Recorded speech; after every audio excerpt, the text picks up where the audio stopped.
گھرانہ ہے غوث الورا کا، کیا گھرانہ ہے غوث الورا کا، کیا گھرانہ ہے غوث الورا کا، کیا ترانہ ہے غوث الورا کا،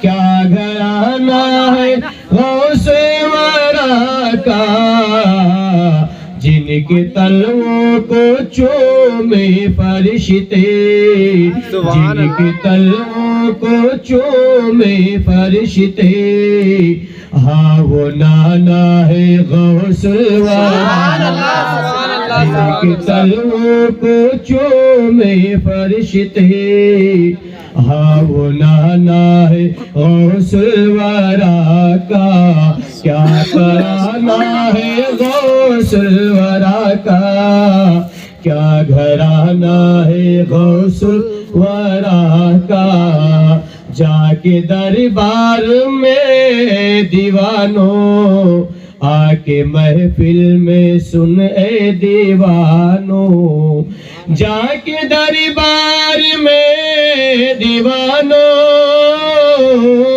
آ کے محفل میں سن اے دیوانوں، کیونکہ دربار خیر الورا میں، کیونکہ دربار خیر الورا میں آنا جانا ہے غوث الورا، کیونکہ دربار خیر الورا میں آنا جانا ہے غوث الورا کا، کیا ترانہ ہے غوث الورا کا، کیا گھرانہ ہے غوث الورا کا۔ مچل کے بول دیجئے سبحان اللہ۔ حضرات، غوث اعظم کے حوالے سے 2-4 منٹ اور باتیں سماعت کریں، پھر صلاۃ و سلام پڑھ دیں گے۔ جی جی حضور سیدنا غوث اعظم رضی اللہ تعالی عنہ دنیا میں تشریف نہیں لائے، آپ کی والدہ کی عمر شریف 59 سال۔ کتنے سال؟ 59۔ ایک کم 60۔ 60 سال کی آپ کی والدہ کی عمر ہوتی ہے، پھر غوث اعظم پیدا ہوتے ہیں۔ سبحان اللہ۔ غوث اعظم رضی اللہ تعالی عنہ کے تعلق سے آپ نے سنا کہ غوث اعظم 18 پارے کے حافظ قرآن پیدا ہوئے۔ سبحان اللہ۔ اب دیکھیے، ماں کے پیٹ سے پیدا ہوتے ہیں غوث اعظم مازرداد ولی ہیں، آپ بھی ولی، آپ کے والد بھی ولی، آپ کی والدہ بھی ولیہ، آپ کے نانا بھی ولی، آپ کے پھوپھی بھی ولیہ۔ سبحان اللہ۔ اب جو ہمارے ماں بہنیں ہیں، ماں بہنوں سے بھی کہوں گا، گزارش کروں گا، بغور سنیں، جب عورت حمل سے رہتی ہے، 4 مہینے کی حمل ہو جائے تو 4 مہینے کے بعد پیٹ میں جو بچہ ہوتا ہے، اس بچے کے اندر روح ڈال دی جاتی ہے۔ سبحان اللہ۔ اب ماں اگر موبائل دیکھے تو موبائل کا اثر بچے پر پڑے گا، ماں نماز پڑھے تو نماز کا اثر بچے پر آئے گا، ماں قرآن پڑھے تو قرآن کا اثر بچے پر آئے گا۔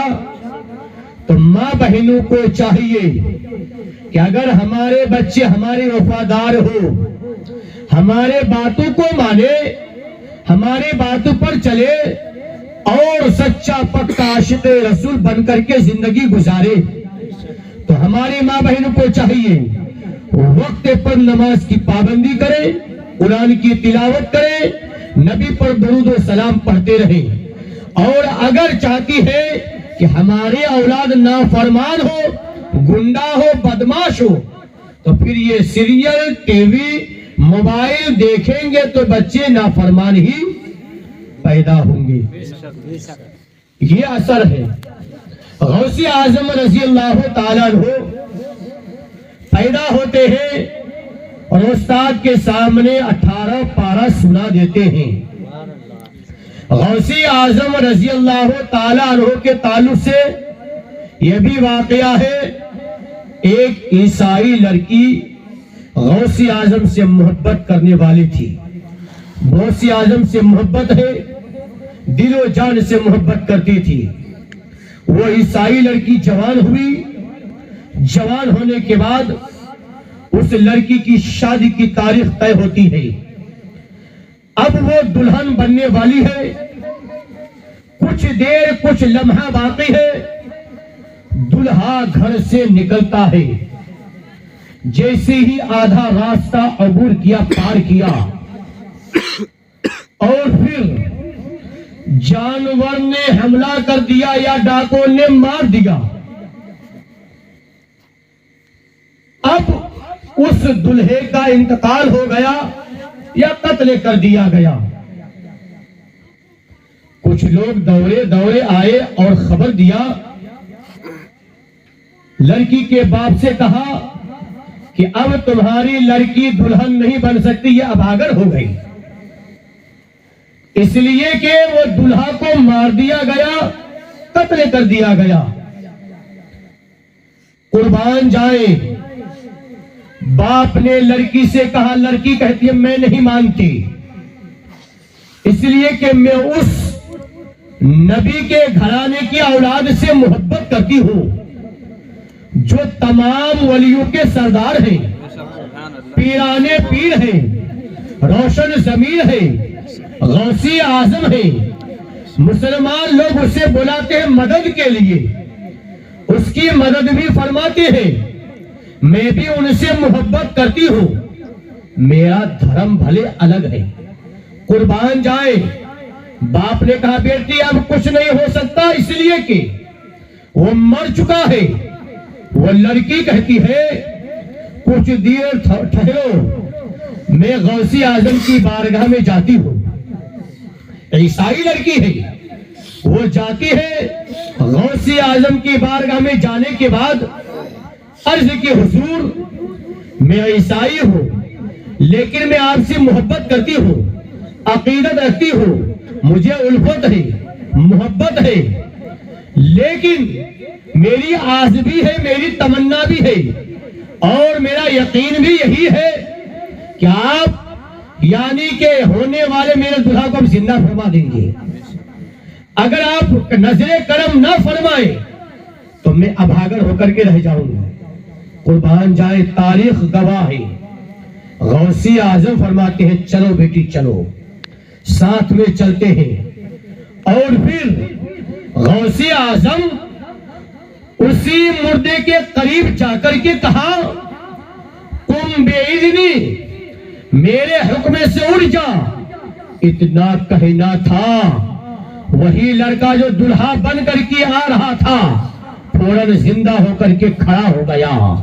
یہ کرامت دے کر کے وہ عیسائی لڑکی بھی مسلمان ہو گئی، اور پھر وہ لڑکا، وہ باراتی جتنے تھے سارے کے سارے کلمہ پڑھ کے مسلمان ہو گئے۔ آپ نے بارہا یہ بھی سنا کہ غوثی اعظم نے 12 سال کی ڈوبی ہوئی کشتی کو باہر نکال دیا۔ وہ سید کبیر الدین و دریائے دلہا تھے جن کا مزار شریف گجرات کی سرزمین پر ہے۔ غوثی اعظم رضی اللہ تعالیٰ عنہ ارشاد فرماتے ہیں، اے لوگوں، تم پر پریشانی آ جائے، مصیبت آ جائے تو تم میرے وسیلے سے دعا مانگو، اللہ تعالیٰ تمہاری مصیبتوں کو دور فرمائے گا، تمہاری حاجتوں کو قبول فرمائے گا۔ یاد رکھیں، ہم غوثی اعظم کے ماننے والے ہیں، ان سے محبت کرنے والے ہیں، عقیدت رکھتے ہیں، غوثی اعظم سے سچی محبت رکھیں، الفت رکھیں، اور ہم فضول خرچی نہ کریں۔ جیسے کہ مولانا صاحب نے بتایا کہ لوگ آج برڈے میں کیک کاٹ کر کے اس کے منہ پہ مارتے ہیں، یہ فضول خرچی ہے۔ فضول خرچی کیا ہے؟ فضول خرچی کرنے والا شیطان کا بھائی ہوتا ہے۔ یاد رکھیں، جس طریقے سے یہ میلاد مصطفیٰ ہوا، یہ سب کام جائز ہے۔ فاتحہ درود کریں، اچھے کام کریں، یہ سب کام کریں گے، اس کی برکت سے اللہ تعالیٰ بچے کی عمر میں درازی عطا فرماتا ہے، ساتھ میں انہیں دین و دنیا کے علم سے مالا مال بھی فرماتا ہے۔ یاد رکھیں، ہم غوث اعظم سے سچی محبت کریں، پکی محبت کریں۔ شاعر کہتا ہے خدا کے فضل سے ہم پر ہے سایہ غوث اعظم کا، ہمیں دونوں جہاں میں ہے سہارا غوث اعظم کا۔ مولا کریم کی بارگاہ میں دعا، مولا کریم ہم سب کو غوث اعظم سے محبت کرنے والا بنائے، صاحب خانہ کی جائز تمناؤں کو اپنی بارگاہ میں قبول فرمائے، ان کی پریشانیوں کو دور عطا فرمائے، اور صاحب خانہ کے بچہ بچی کی عمر میں دراز عطا فرمائے، دین و دنیا کے علم سے مالا مال فرمائے۔ اس گاؤں میں بسنے والے تمام مسلمان کی جان، مال، عزت، آبرو، بالخصوص ایمان کی سلامتی عطا فرمائے۔ السلام علیکم ورحمۃ اللہ تعالی وبرکاتہ۔